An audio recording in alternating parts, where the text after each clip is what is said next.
Alors, bonjour à tous et merci beaucoup d'être venus. Pour cette table ronde, nous allons parler, faire un focus sur un éditeur principalement, dont nous avons ici quatre auteurs. Et éditeur donc Le Passager clandestin et une collection qui s'appelle Les Dyschroniques, qui est une collection qui regroupe une vingtaine de titres aujourd'hui, de science-fiction. Le format c'est des novellas, donc une centaine de pages, de la science-fiction engagée, politique, de l'anticipation, donc un thème, une critique développée sous une forme de fiction, et suivi d'un petit dossier pour développer ensuite la réflexion sur ce sujet.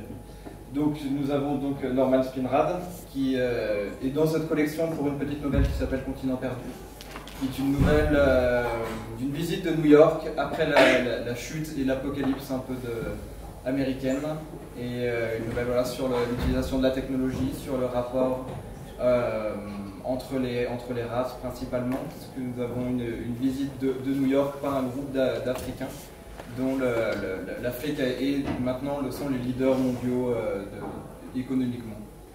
Ensuite, nous avons Fred Pichin, qui est de l'autre côté, pour une petite nouvelle qui s'appelle Pigeon, Canard et Patinette, qui est sur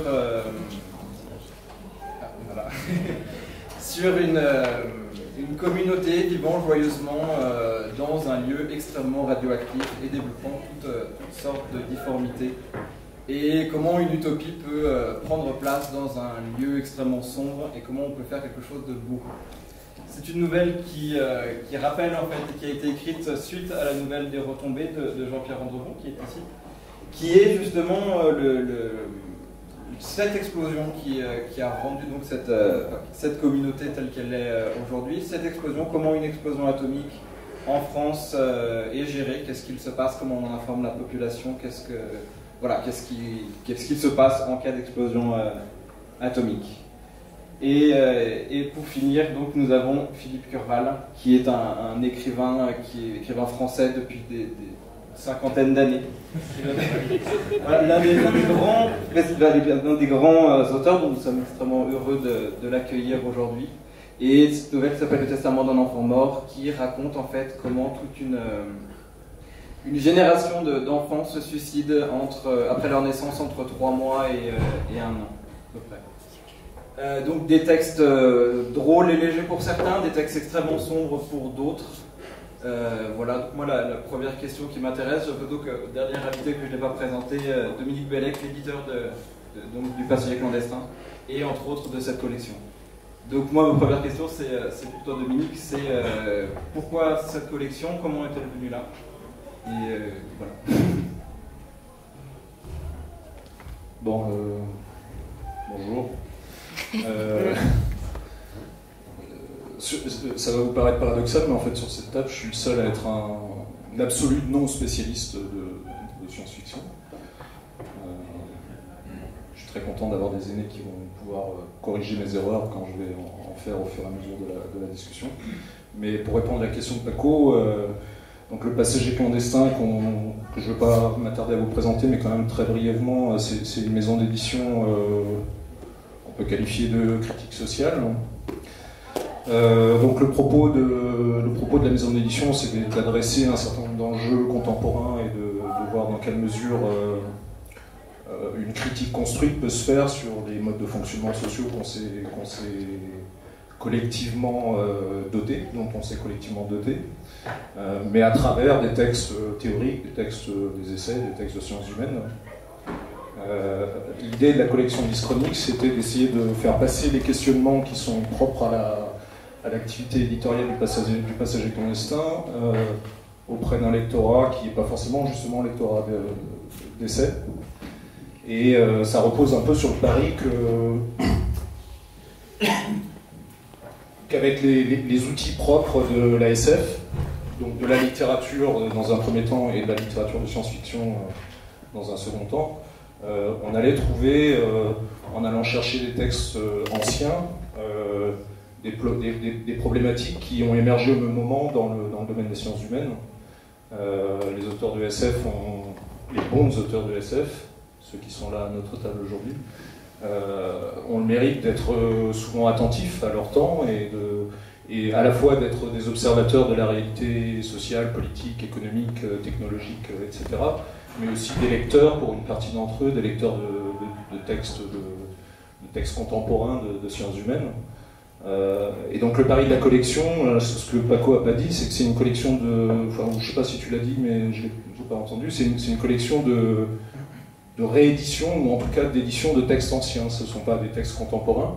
Donc on a des auteurs qui sont là, présents et bien vivants, mais les textes qu'on publie de ces auteurs-là sont des textes qui datent, pour une partie d'entre eux, des années 50, 60, 70, 80. En fait, la période de temps qu'on s'est donnée pour construire la collection, c'est grosso modo la période de la guerre froide, en faisant le pari que, comme c'est une période où ont émergé un certain nombre d'enjeux qui travaillent nos sociétés aujourd'hui, autour de la technologie, de la dépendance des sociétés humaines à la technologie, autour de la prise de conscience écologique et autour de la construction des sociétés politiques avec un tropisme vers le contrôle social de plus en plus important. De même que des auteurs comme Günther Anders, comme Cornelius Castoriadis, André Gors, Jacques Ellul, etc., se sont emparés de ces questions-là sur un plan théorique, dans le domaine spécifique des essais.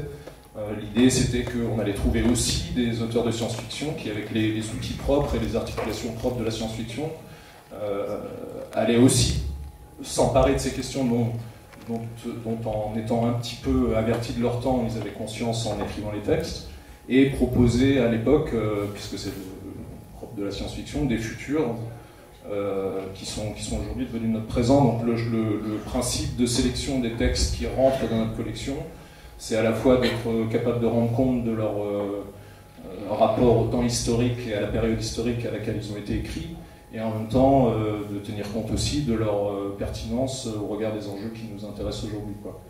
Donc ce sont des textes qui... Alors c'est tout le confort de publier des textes anciens, c'est qu'on a le recul et la perspective qui nous permet de décider d'un point de vue subjectif, mais quand même avec un certain nombre d'éléments d'appréciation qui sont quand même relativement concrets, relativement objectifs, de la capacité de ces textes à nous saisir et à se saisir aussi de notre présent aujourd'hui. Donc c'est finalement rendre hommage à cette vertu de la science-fiction qui est d'être capable à la fois de se projeter dans le futur, mais tout en étant évidemment extrêmement conscient des enjeux du présent de l'écriture, mais avec cette facilité que n'ont pas d'autres éditeurs de science-fiction qui, eux, publient des textes contemporains, de pouvoir apprécier le décalage du temps, puisque ce sont des textes anciens. Et justement, pour rebondir sur ces textes qui ont pour la plupart au moins une trentaine d'années, je voulais vous demander, à vous qui les avez écrits, quel regard vous portez sur ces textes maintenant, c'est-à-dire en les ayant peut-être retravaillés pour rentrer dans cette collection, ou au moins relus ou revus. Est-ce que vous partagez encore les idées qui sont amenées? Est-ce que le regard a changé? Qu'est-ce qu'il en est en ce moment, Norman, par exemple? Tout ça change, toute la même chose, mais l'idée de dystopie, c'est simple, je crois. Même l'idée de l'utopie, c'est pas possible en bon roman, parce que vous ne verrez pas en chose dramatique. À mon avis, l'idée de faire ça quand j'écris Le conteneur perdu, et c'est étrange parce que l'inspiration pour ça c'est de Grèce, pas des États-Unis, pas l'Africain. J'étais en Athènes et j'avoue,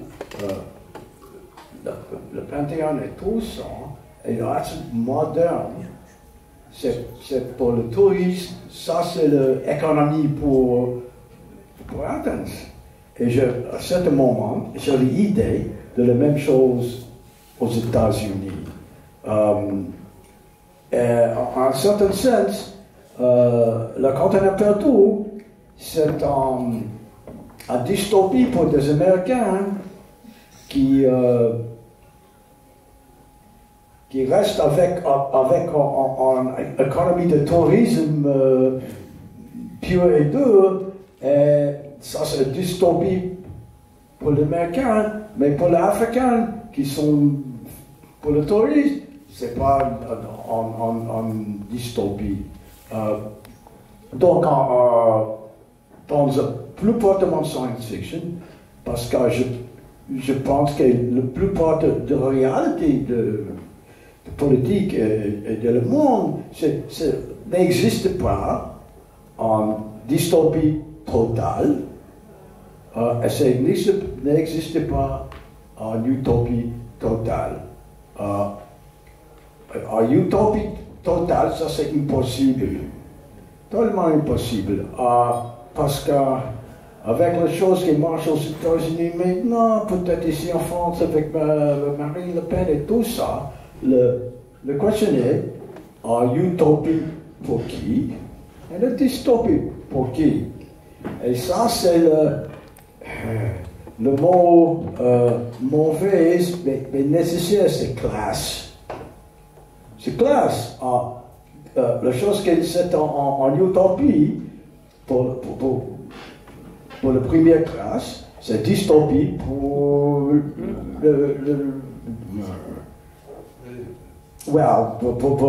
l'open proletariat, des choses comme ça. Yeah. So,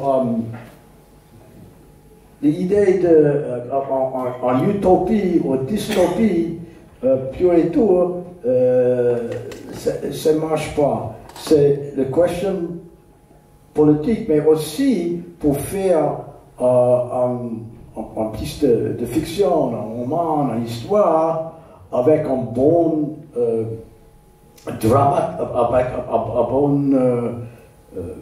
dramatique, c'est nécessaire un conflit avec une chose et une autre.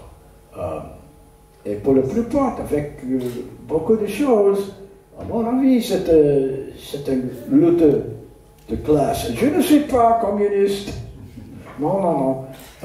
Mais c'est une chose vraiment de ça. C'est plus important. La classe pour dystopie et utopie, parce que par classe économique, ça c'est une vraie existence de la personne. Voilà.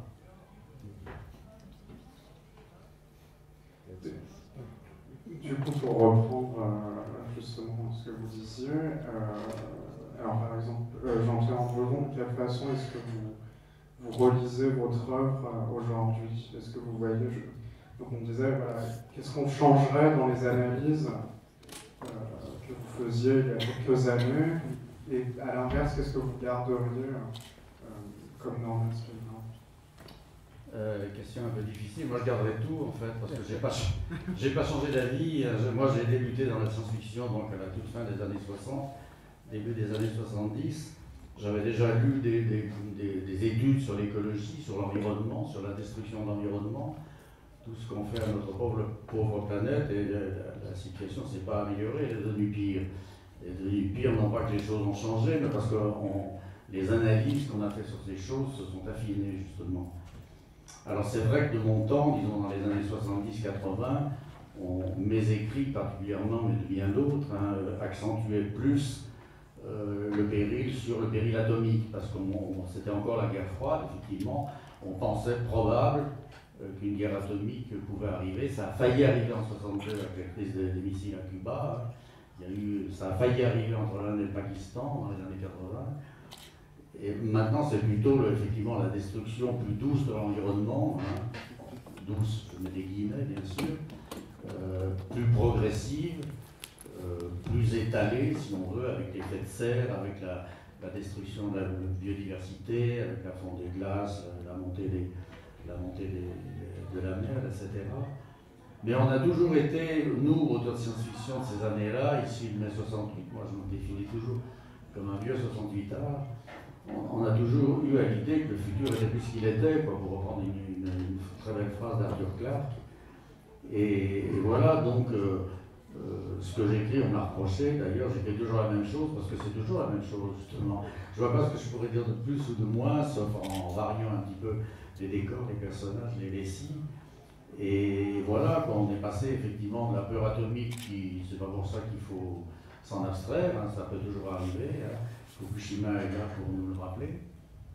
Donc je suis évidemment la fermeture de toutes les centrales nucléaires en 2050, en électeur de Benoît Hamon. Donc voilà, quoi. Je pense que, je dis souvent, qu'est-ce qu'on peut écrire en science-fiction aujourd'hui? On ne peut écrire que sur un proche futur qui nous paraît très sombre, qui peut même nous paraître désespérant. On ne peut pas écrire autre chose. Parce que le futur, tel qu'il est inscrit dans la société planétaire, on ne voit pas ce qu'on peut faire. On peut arranger les choses petit à petit, mais il est déjà bien tard. Donc voilà, je suis un grand pessimiste devant l'éternel, mais je n'ai pas changé. J'ai abordé très rapidement la chose tout à l'heure, mais Fred, toi, ta nouvelle a été écrite dans un contexte un peu particulier, pour un concours en fait d'écriture qui était, il fallait faire la suite justement du texte Les Retombées de Jean-Pierre. Donc toi, ce n'est pas une réédition, c'est un texte qui est récent, mais qui s'inscrit dans cette collection-là, qui fait aussi la suite de ce texte-là. Voilà, comment tu situes ton texte dans une vision politique, écologiste, etc. Disons que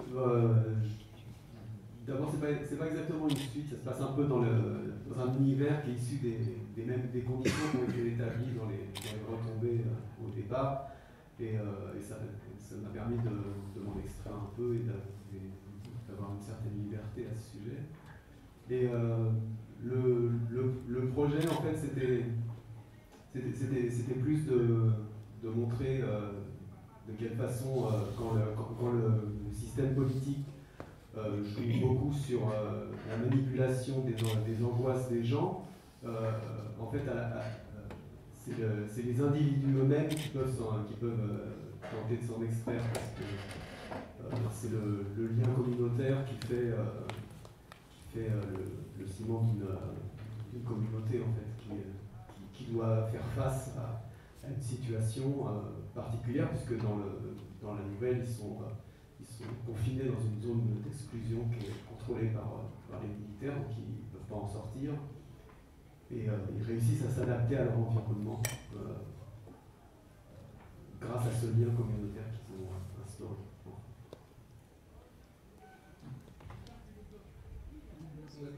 Juste, on parle de dystopie et de politique, et pour parler du texte de Fred, qui est en fait le résultat d'un concours qu'on avait organisé en 2015. Donc on avait sollicité des nouvelles qui nous sont arrivées, alors pas en masse, mais on n'est pas identifié éditeur de science-fiction, mais on a quand même reçu 31 textes, très exactement. Jean-Pierre était président du jury et a lu les 31 textes, et on a ensemble, collectivement, cherché à lire le texte qu'on voulait publier, mais une des questions qui se posait pour nous, le passager clandestin au départ, c'était on avait l'assurance, en demandant des textes qui avaient pour mission d'anticiper le futur aujourd'hui, on avait l'assurance d'avoir des dystopies extrêmement sombres et sans issue. Et de fait, sur les 31 textes, il y en avait 25 qui étaient pour certains d'entre eux très beaux, mais qui laissaient passer aucune lumière et qui ouvraient absolument aucune perspective politique sur la réalité sociale, économique présente. Et c'est pas notre point de vue à nous, contrairement à Jean-Pierre qui lui est un pessimiste invétéré. Nous, on n'est pas des optimistes invétérés, mais on considère que ça reste pertinent de lutter, même si les conditions sont difficiles, et que si on baisse les bras, ça sera encore plus compliqué.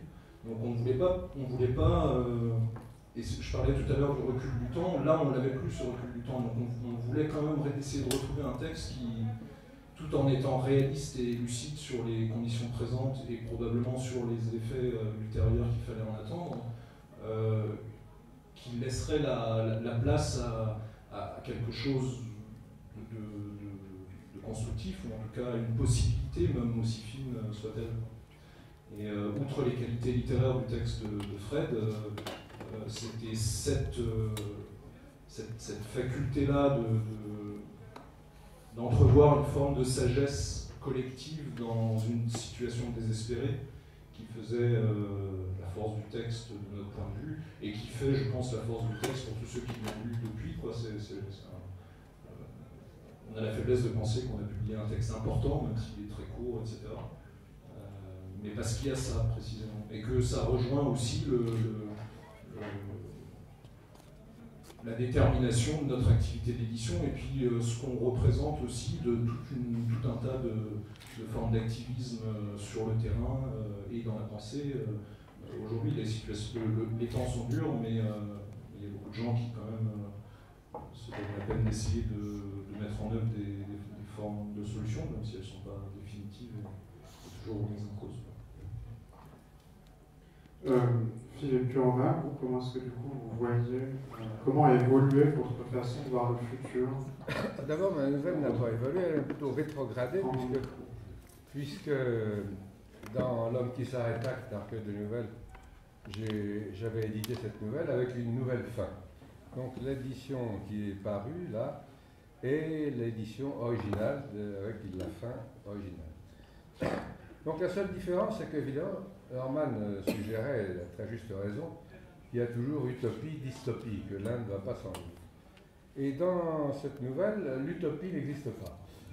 En ce sens qu'au préalable, la dystopie existe puisqu'elle part de la réflexion sur la surpopulation. Donc il se passe que c'est vraiment une nouvelle de science-fiction, en ce sens que, vu cette espèce d'environnement global qui fait qu'il y a 1,7 milliard d'habitants en Chine, 1,3 milliard en Inde, et que bientôt on sera 10 millions, et que la planète, de toute façon, ne pourra pas supporter cette chose. Donc il se produit une mutation chez l'être humain. Et contrairement à ce que dit notre ami, les nouveau-nés ne naissent pas. Ils sont à l'intérieur du fœtus, ils sont à l'état de fœtus, et ils communiquent avec la mère. Et avec la mère, ils pénètrent le monde et voient comment ce monde se produit. Quel résultat la surpopulation induit sur l'ensemble de la planète. Bon, c'est peut-être un peu trop loin, il va dans des sentiments beaucoup plus délicats, beaucoup plus subtils, beaucoup plus compréhensibles à l'ensemble des humains, mais pratiquement, la dystopie constitue l'ensemble du roman, c'est-à-dire que le personnage, fœtus, à force d'emmagasiner ce monde qui est autour de lui, se rend compte qu'il n'y a qu'une seule chose, c'est qu'il ne peut pas naître.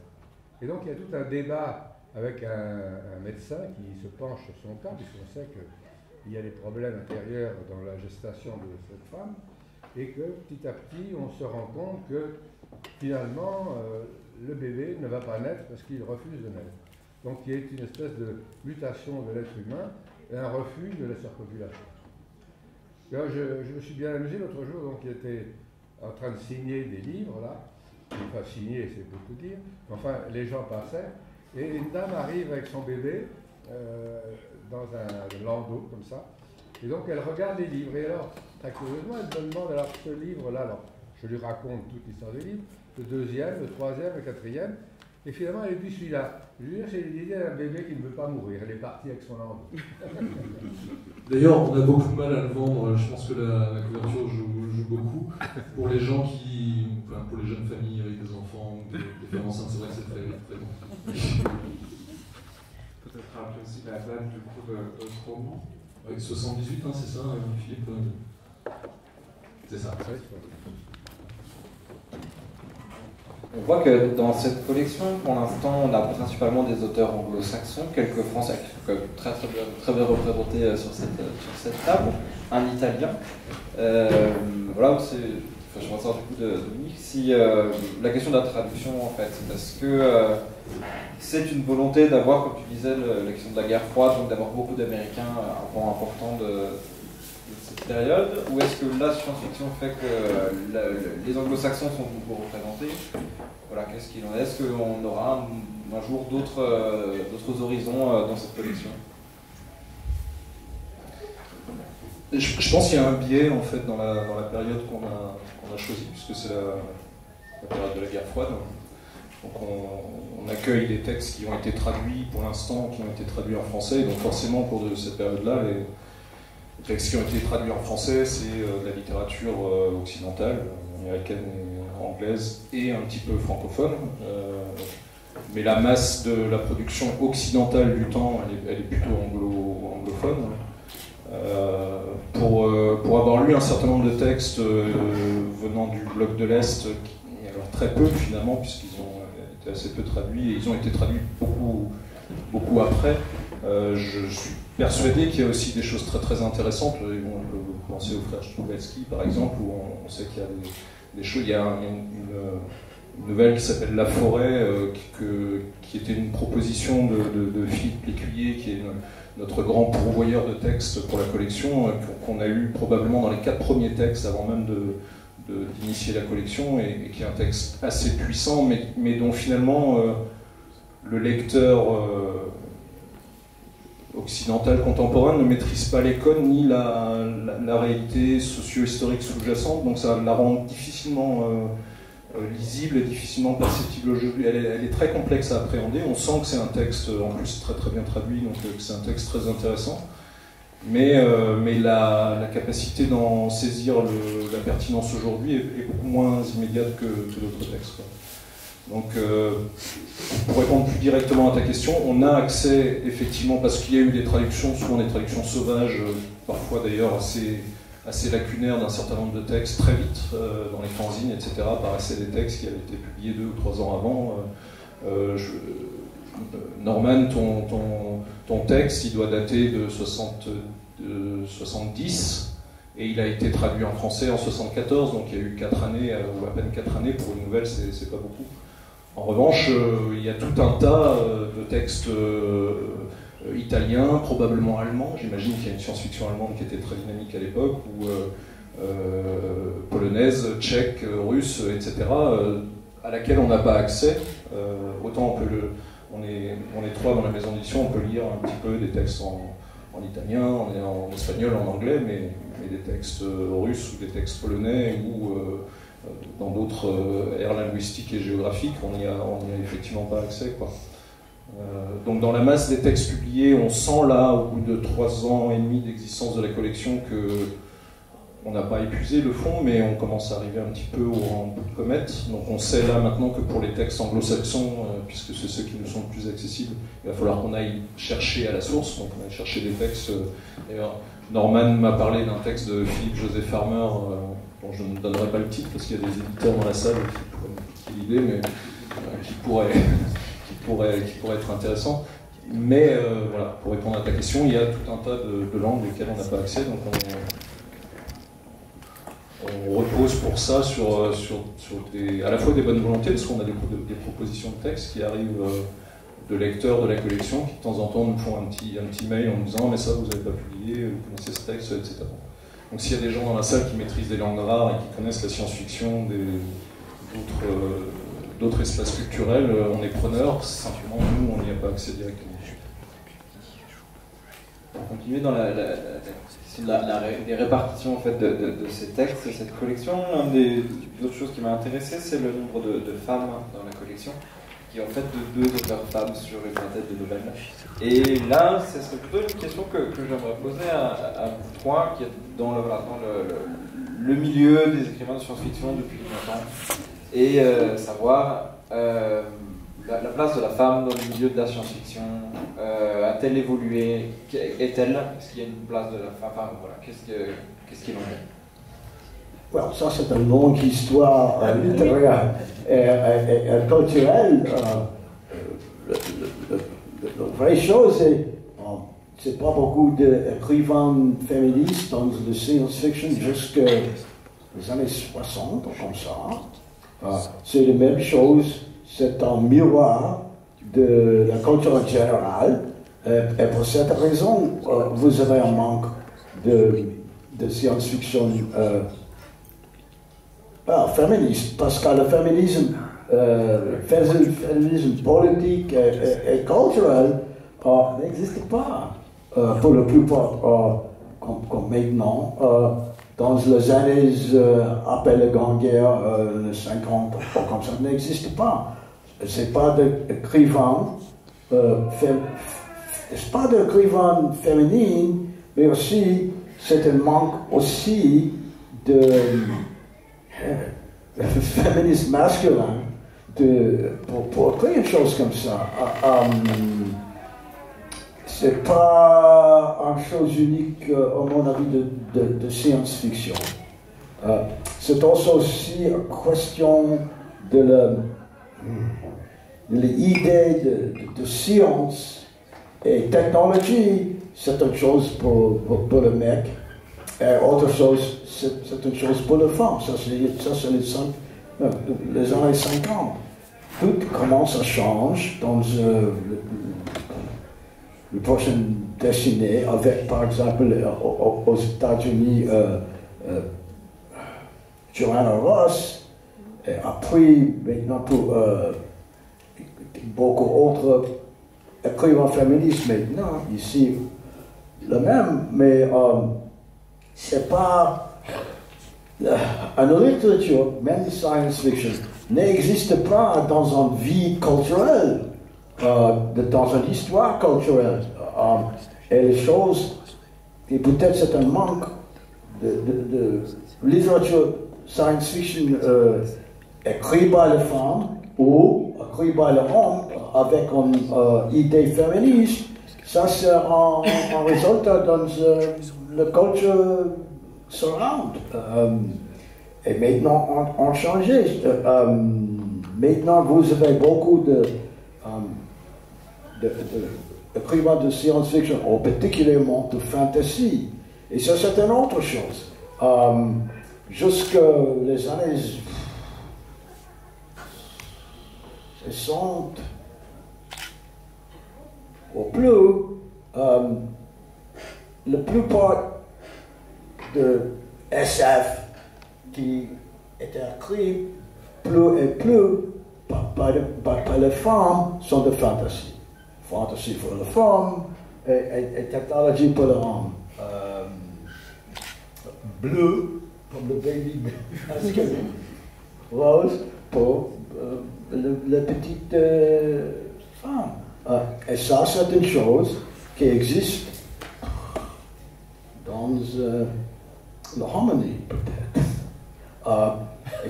Et le processus de change maintenant,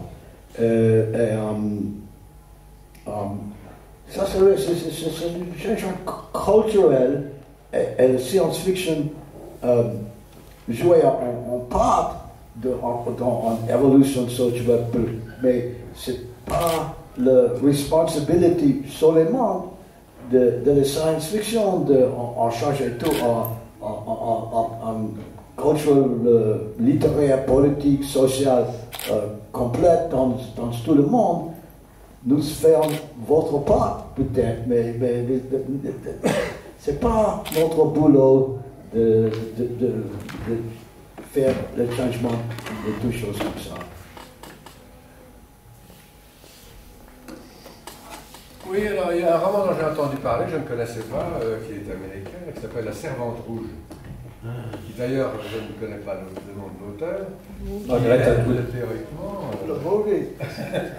c'est un succès considérable. Donc c'est l'histoire de l'obligation pour les femmes de porter les enfants des autres. Et ça, c'est un roman féministe qui date des années 40 ou 50. Donc ça, c'est un exemple particulier de la science-fiction féministe pure.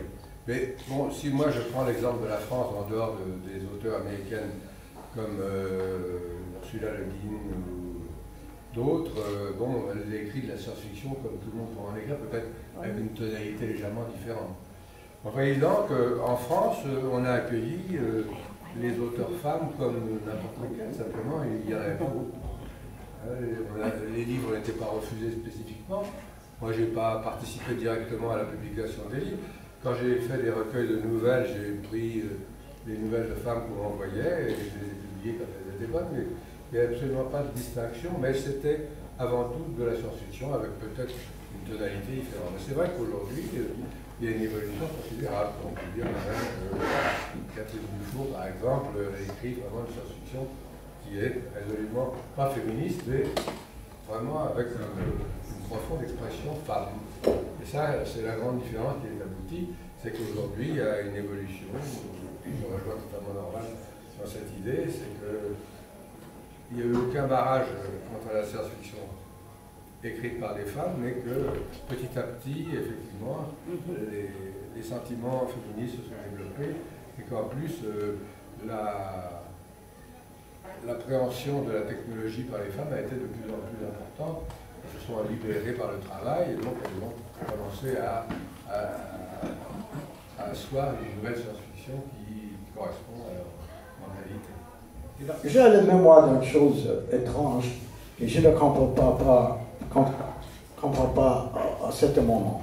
C'est quand, après j'ai écrit Le Grand Guerre de Bleu et de Rose, et en féministe 2, en féministe idéologie 2, dites-moi, vous êtes le seul romaniste féministe. Et je dis, qu'est-ce que c'est ça? Votre caractère féminin avant le boulot. On fait le boulot en idée politique ou choses comme ça. Et ça c'est les années 60 comme ça, ou plus 70, je ne sais pas. Mais la culture surround en France, peut-être plus dur, certainement aux États-Unis, c'est l'idée de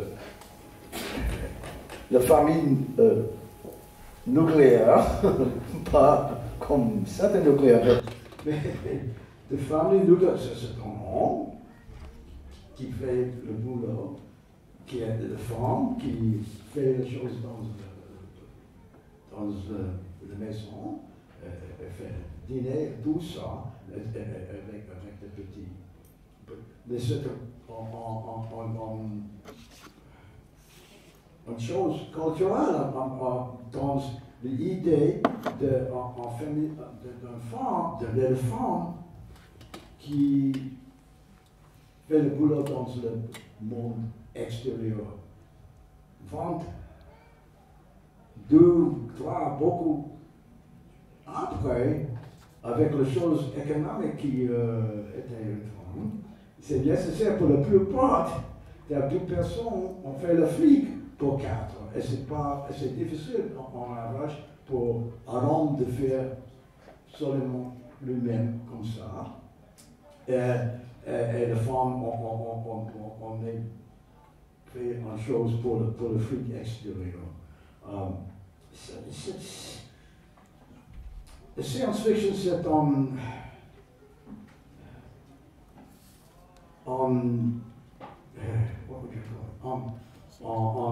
une chose visionnaire pour faire une espèce de visionnaire, un futur visionnaire pour la culture lui-même, la grande culture. Mais vice-versa, la réalité de la culture qui la fiction décrit avec la personne qui est en personne dans une certaine histoire, dans une certaine culture, et certaines choses, c'est pas science-fiction lui-même, c'est la même chose pour le roman en général, pour le cinéma en général, comme ça, dans une certaine époque, jusque les années 60, ou peut-être après ça. Ouais.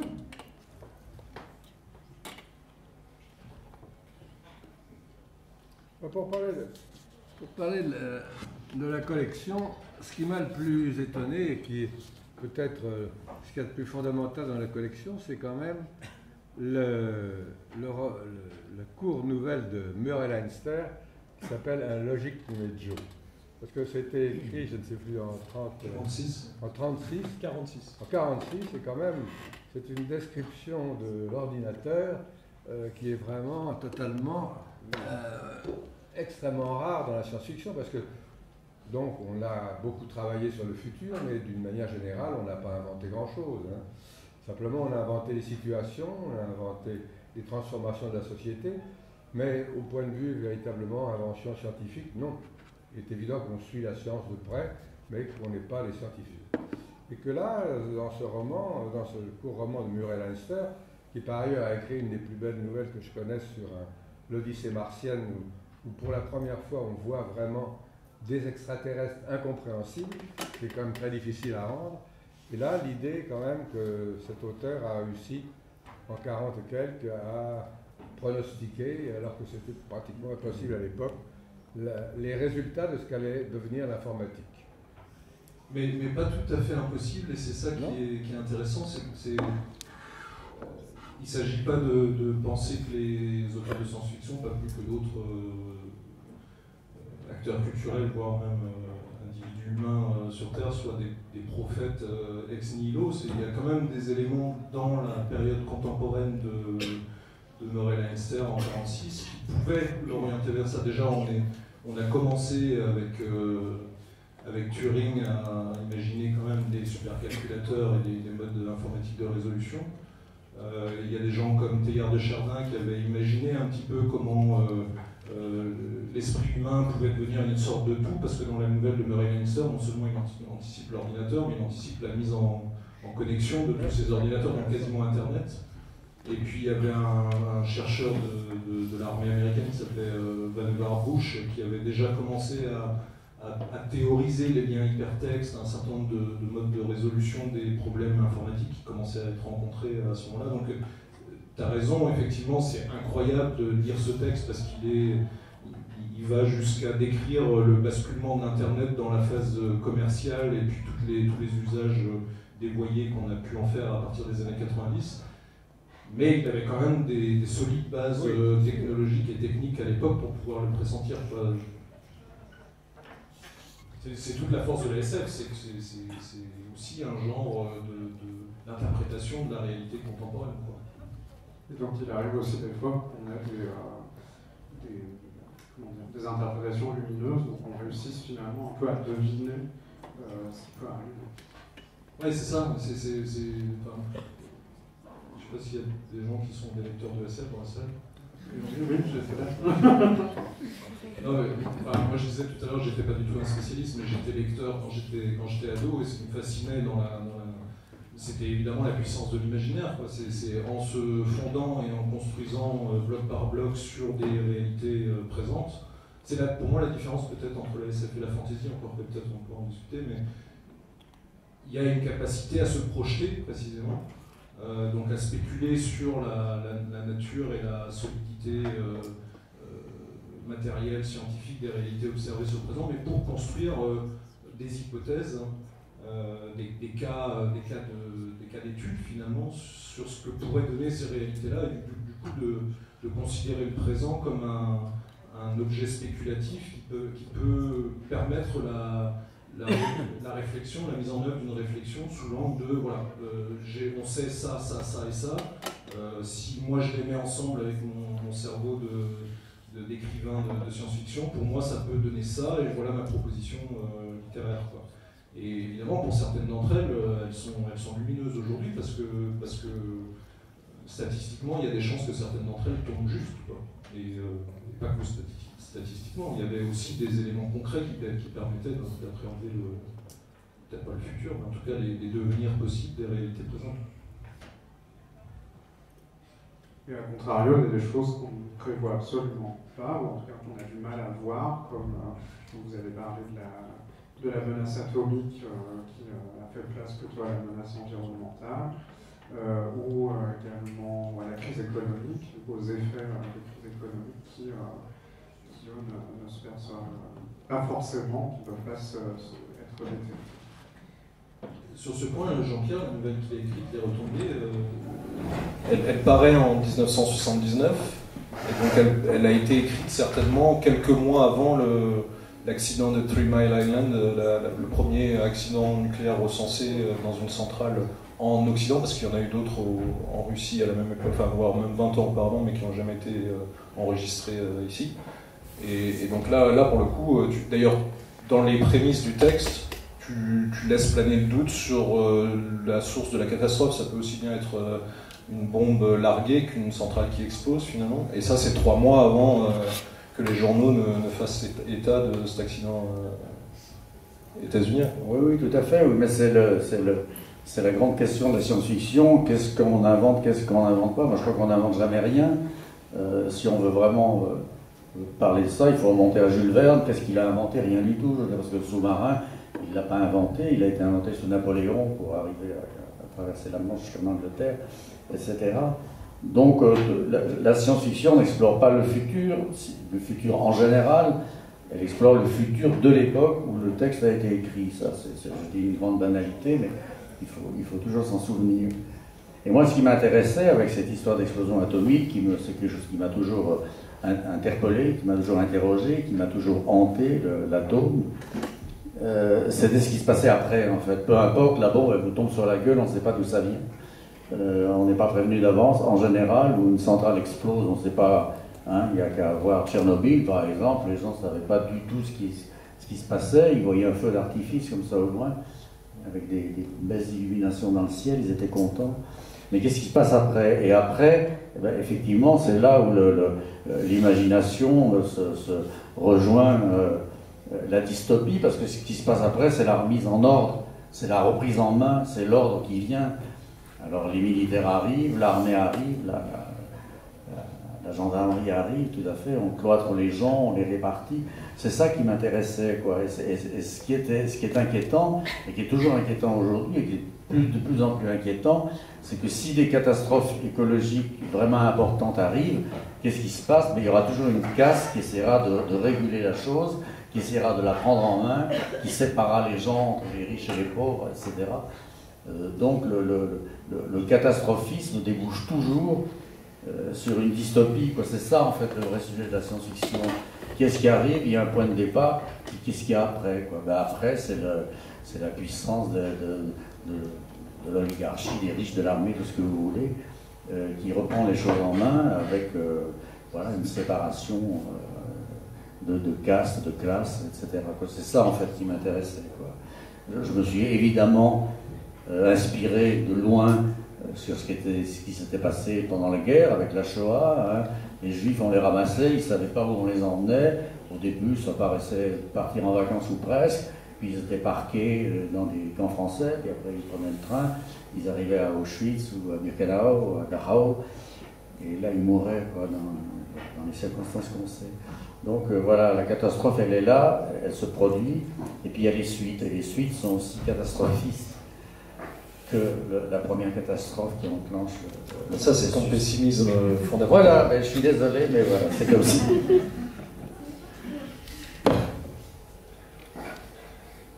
Fred Guiche, est-ce que vous pensez, vous, que toute catastrophe donne lieu forcément à une dystopie? Est-ce qu'une catastrophe ne peut pas aussi ouvrir de nouveaux possibles?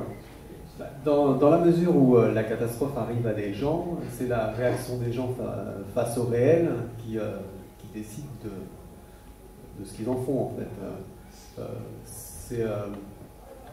En fait, si on considère qu'on a des émotions face à la réalité, si on se laisse aller à la peur et à l'exclusion d'autres pour grappiller un peu de survie et tout ça, c'est là que ça mène à la dystopie. Donc c'est ce que j'ai voulu mettre en relief, c'est que individuellement, on peut pas faire grand chose d'autre que de survivre, tandis que collectivement, on peut essayer de soutenir et de construire malgré tout dans les conditions les plus difficiles qui soient.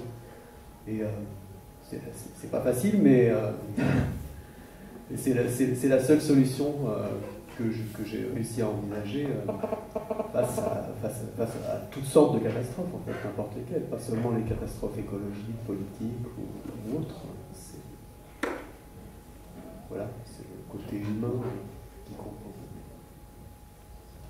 Wow. Long term, et quand je dis long term, je dis peut-être un million d'années, ou comme ça notre période, notre siècle, dernier siècle aussi, à mon avis, c'est en crise totalement de transformation de notre culture humaine, de tout le globe humain. Nous avons la possibilité de tuer toute la vie dans la planète avec une guerre nucléaire, avec un change de climat drastique. En même temps, nous maintenant comprenons que c'est beaucoup de planètes dans cette galaxie. Peut-être un billion, pas un million, mais un billion de planètes avec la vie. Peut-être quelques millions de civilisations. Et je crois que longtemps, ça c'est la période de transformation. Si nous ne faisons pas en transformation de notre culture totale, on tue la planète, on tue tout. Si vous faites la transition pour pas faire destruction avec le changement de climat, par des guerres naturelles, par toutes les choses qui sont totalement impossibles de survivre, que nous avons peut-être en civilisation qui fait qu'un deux pour un million d'années. À mon avis, c'est un ou l'autre. Parce que si nous n'avons pas une transformation dans une culture avec l'habilité de faire ça, nous sommes avec les dinosaures ou choses comme ça.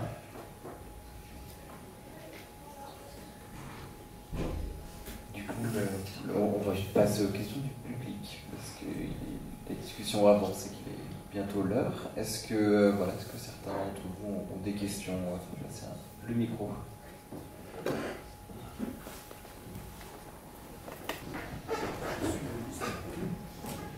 On va remettre un petit peu de gaieté après tout ça. J'ai une question pour Norman Spirade. Dans son livre Buck Jack Barron, il parle fondamentalement de l'immortalité. Quel est le point de vue de ce qui se passe actuellement avec Google et Calico qui essayent de faire le transhumanisme, c'est-à-dire de créer une immortalité robotique, on va dire? Sur le transhumanisme, donc l'idée de modifier les êtres humains pour les augmenter ou les rendre plus performants. Well, première, long terme, c'est pas immortalité. L'univers lui-même, c'est pas immortal. Mais je crois que l'extension de vie, c'est possible. Et je pense que c'est question, c'est beaucoup de scientifiques qui ont été écrits dans l'immortalité, des choses comme ça. Mais c'est un point que c'est bien. Mais pour qui? Pour qui? C'est cher. Vous avez les mêmes crises maintenant dans la sécurité médicale ici, la sécurité médicale en Angleterre, la sécurité médicale aux États-Unis. Pour beaucoup de raisons, quelques raisons politiques, mais c'est une chose totalement fondamentale que les sciences sont plus et plus expensives pour la vie, pour la santé. Et c'est pour qui? Vous avez des médecins aux États-Unis pour 10 000 dollars par semaine, ou comme ça. Ça c'est une crise dans la question de pour qui. Et ça c'est l'idée de Jacques Barron. Et je crois que ça c'est inévitable. Et commence maintenant. Je suis un survivant de cancer. Ok, j'ai le Medicare, mais c'est quelque chose, c'est 100 000 dollars pour un médecin, c'est beaucoup de choses, c'est nécessaire, c'est très expensive. Et le plus puissant, le médecin le plus cher, et pour le plus cher, c'est un problème d'époque. C'est pour le riche et pour les personnes avec le pouvoir en période de vie, et pour le reste. Donc il y a des éléments critiques que vous aviez déjà évoqués d'ailleurs au début, c'était la classe, c'est-à-dire de dire que le transhumanisme, aussi ça peut être un problème, notamment dans l'accès. Et finalement, d'ailleurs, cette problématique n'a rien de nouveau, puisqu'on la retrouve déjà dans les politiques de santé, avec une différence d'accès entre les pauvres et les riches.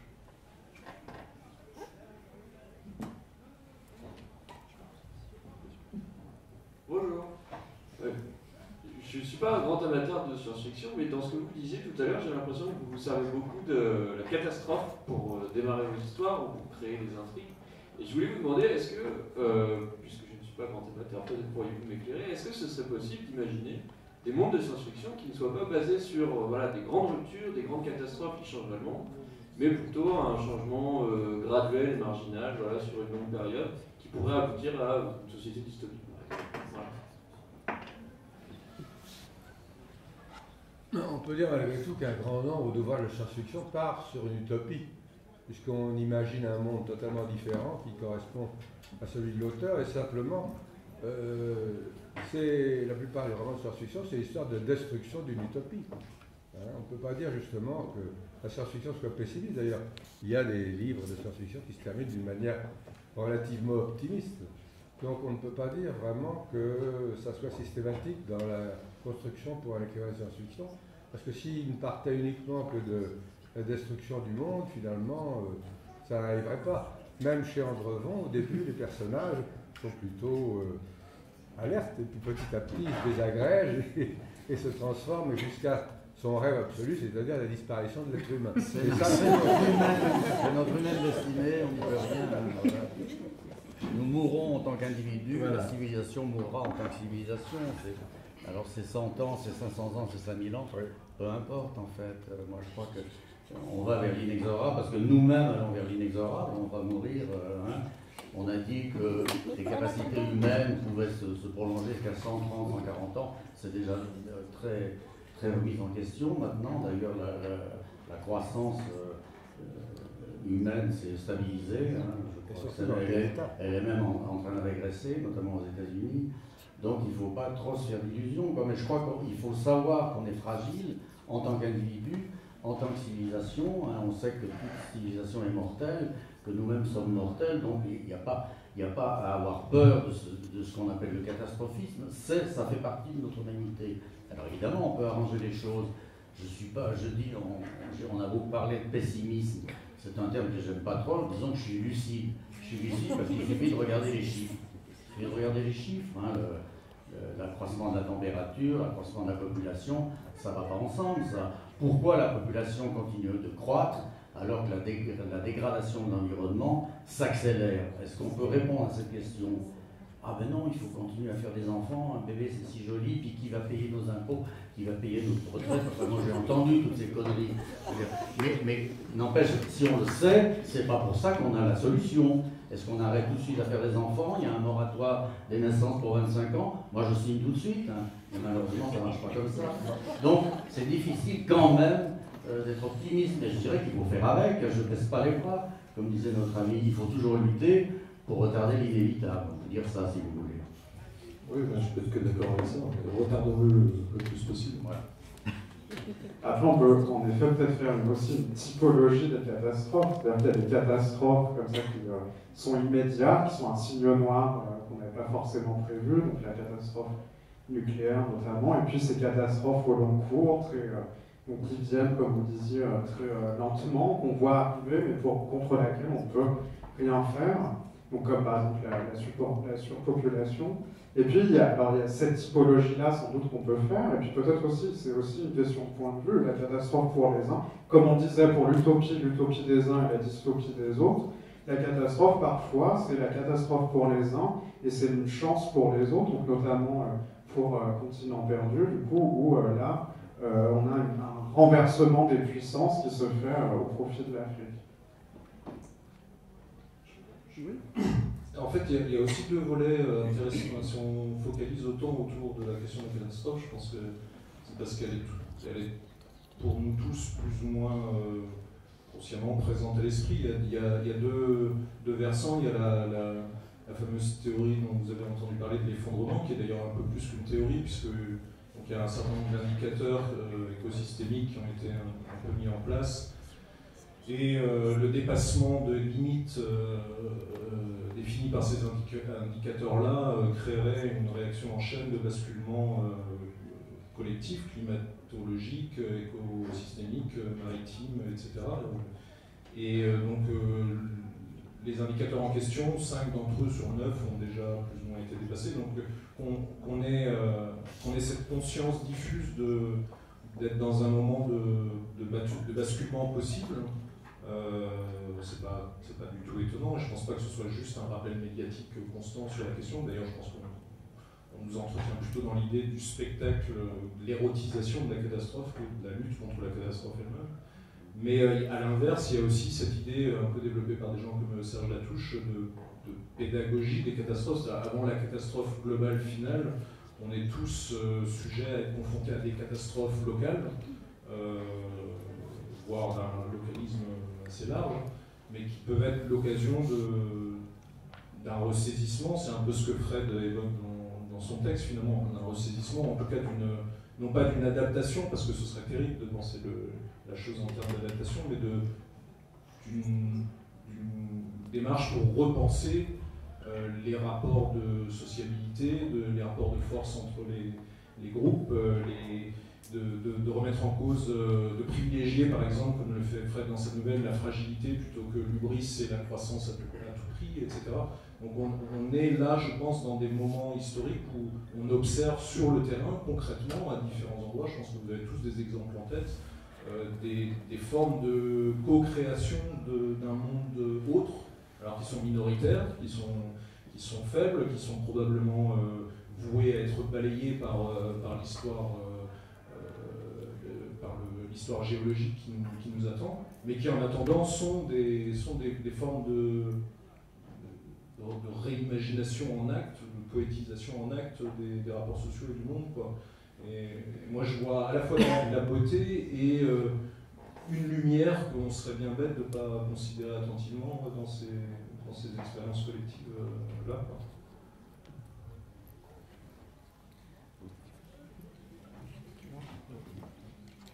Bonjour, merci aux intervenants d'être ici. Je profite du fait d'avoir des auteurs de science-fiction qui ont justement le recul du temps, c'est ça qui m'intéresse. Aujourd'hui, on a l'impression de vivre une époque, en tout cas pour les gens de ma génération, où ça évolue très très vite, notamment avec la convergence des technologies, les nanosciences, les biologies, l'informatique, les sciences cognitives. Est-ce qu'aujourd'hui, pour un auteur de science-fiction, je présume que vous écrivez toujours, c'est difficile justement de se projeter dans l'avenir et de ne pas être finalement en retard par rapport aux évolutions actuelles? Est-ce que le futur arrive trop vite?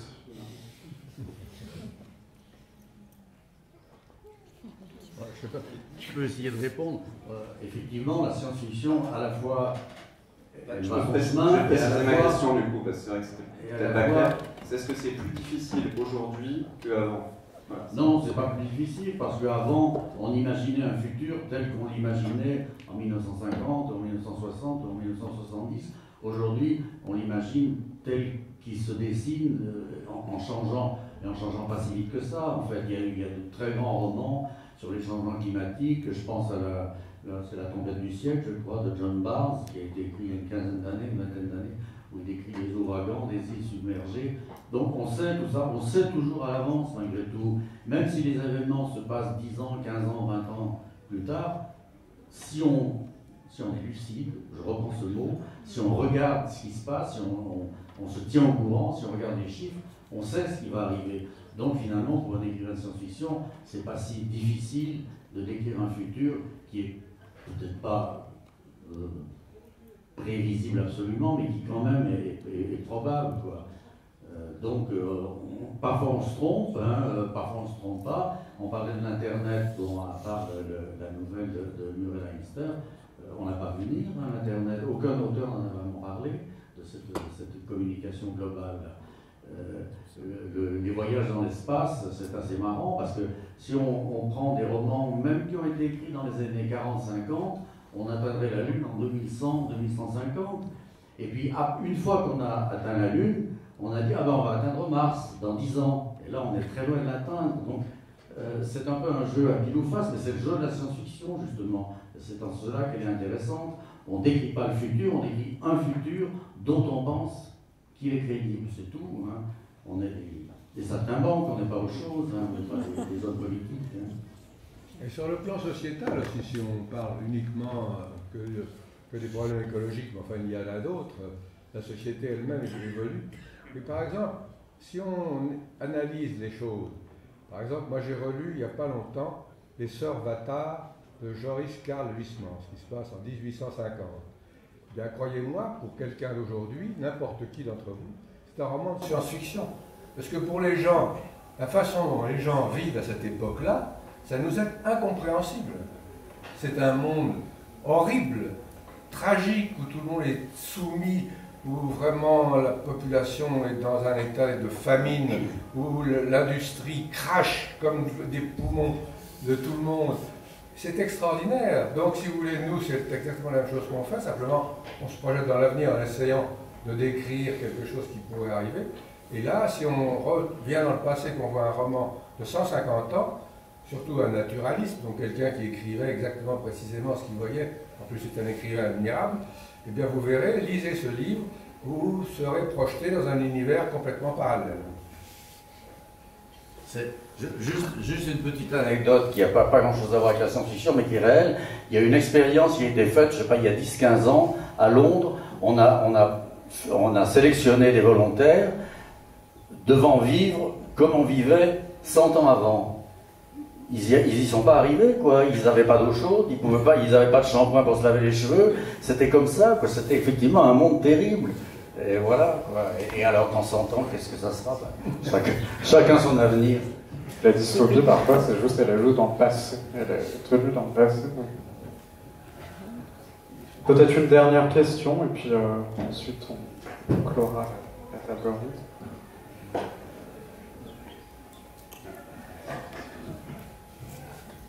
Bonjour. On parlait de regard sur l'époque, est-ce qu'on est en train de vivre une catastrophe, un basculement. Je trouve que cette question, elle se pose différemment selon les territoires. Par exemple, si on avait cette discussion-là en Chine, dans certaines villes où on est déjà en train de vivre une apocalypse environnementale, ou dans certaines zones qui sont directement affectées par le changement climatique, on n'aurait peut-être pas le même regard sur l'époque, les mêmes questionnements. Comment vous, en tant qu'auteur de science-fiction, vous reliez la question de la temporalité à la question de la territorialité? Et puis peut-être pour compléter votre question, du coup, est-ce que vous voyez aussi l'émergence, d'ailleurs, parce qu'on en a un peu parlé, d'une science-fiction chinoise, indienne, latino-américaine, et du coup, est-ce qu'elle change en plus aussi peut-être dans ses sujets de prédilection, parce qu'ils sont différents? J'ai pas lu énormément de science-fiction des autres continents, mais il y a un recueil de Vandana Singh qui est sorti il n'y a pas très longtemps. Et donc c'est une auteure indienne et qui justement aborde des problématiques typiques au sous-continent indien, c'est-à-dire qu'elle aborde la condition de la femme en Inde par exemple. Donc effectivement on voit avec l'émergence de la science-fiction d'autres régions du monde, on sent que c'est un peu ce qui se passe toujours. C'est-à-dire qu'il y a des problématiques qui sont typiques au pays et qu'on qui sont reflétés dans la littérature locale, forcément. Chacun fait avec les conditions dans lesquelles il vit. Et je suppose que c'est la même chose avec la science-fiction chinoise, dont on commence à voir arriver, justement, puisqu'il y a le problème à trois corps, je crois qu'il s'appelle, qui est sorti récemment. Alors je ne l'ai pas lu, mais d'après ce que j'ai compris, c'est une vision de la conquête spatiale qui est très marquée par le système politique de la Chine, par exemple. Donc effectivement, il y a des territoires nouveaux à explorer de ce côté-là, et j'espère qu'il y en a pas mal d'autres qui vont être traduits dans la suite, parce que c'est un domaine qui va apporter un peu de sang neuf du point de vue général. Il y a qu'à lire toute la science-fiction soviétique, hein, qui est énorme. Et puis peut-être pas seulement géographique, ce qui est intéressant, on peut parler aussi de la place de la femme, des femmes dans la science-fiction. Il y a peut-être un élément, par exemple, qu'on n'a pas évoqué, mais dont on aurait parlé aussi avec Norman Spinrad, peut-être l'afrofuturisme aussi, c'est-à-dire des nouvelles de science-fiction qui permettraient aussi à des populations minorisées d'utiliser la science-fiction comme un endroit des possibles. Donc par exemple pour les Afro-Américains qui vont utiliser aussi la science-fiction pour se projeter et pour projeter des problèmes qui leur sont plus propres.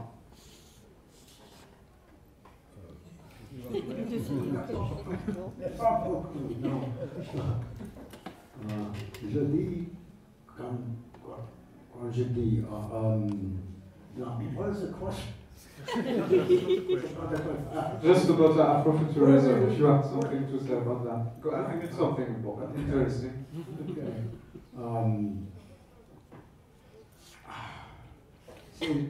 C'est pas que cette personne l'a dit. C'est aussi, finalement, je crois, personne n'a dit ça. C'est la question de l'audience, de la lecture pour la science-fiction. Parce que pour la plupart des histoires de la science-fiction, c'est de mecs.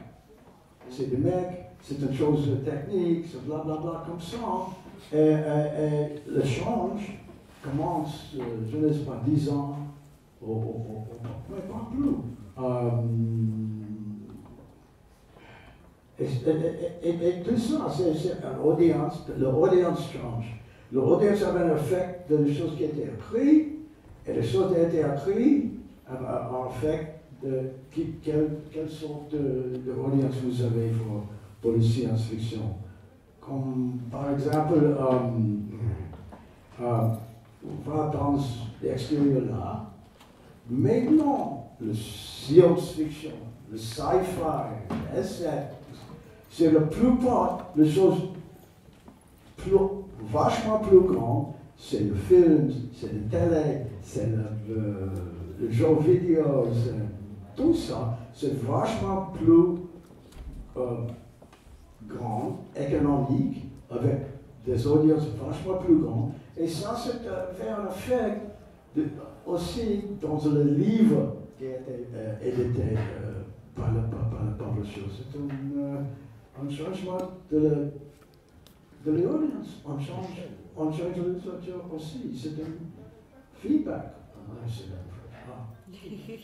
Feedback. Bien. Eh bien, merci. Je pense qu'on va s'arrêter là. Je vais juste rappeler que du coup, les auteurs présents seront en dédicace rapidement, mais voilà, sur le salon du livre, et que vous pouvez trouver tous leurs ouvrages qui y sont. Voilà. Merci à vous.